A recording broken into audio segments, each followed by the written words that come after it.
আমাদের গণতন্ত্রের মা আপসীন দেশনেত্রী বেগম খালেদা জিয়া, তিনি নিজেও একজন নারী ছিলেন এবং একাধারে বাংলাদেশকে সমৃদ্ধির দিকে নিয়ে গিয়েছেন। তার নাম কিন্তু এখন দল মত নির্বিশেষে সকলে শ্রদ্ধার সাথে স্মরণ করে। তার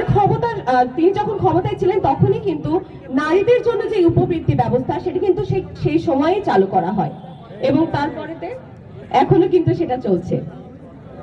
বাংলাদেশের নারী ক্ষমতায়নে বিএনপিও কিন্তু তেমনি অনেক অনেক পদক্ষেপ নিয়েছে এবং তারা বলতে পারেন যে বাংলাদেশে যতগুলো দল এখন নেতৃত্ব দেওয়ার চেষ্টা করছে বা যারা সংসদ সদস্য প্রার্থী রেখেছে, একমাত্র বাংলাদেশ জাতীয়তাবাদী দল বিএনপি তারাই কিন্তু সর্বোচ্চ সংখ্যক নারী প্রার্থী দিয়েছে সংসদের জন্য। সর্বোচ্চ 10 জন নারী প্রার্থী কিন্তু বাংলাদেশ জাতীয়তাবাদী দলের হয়ে সংসদ সদস্য পদপ্রার্থী হয়ে লড়াই করছেন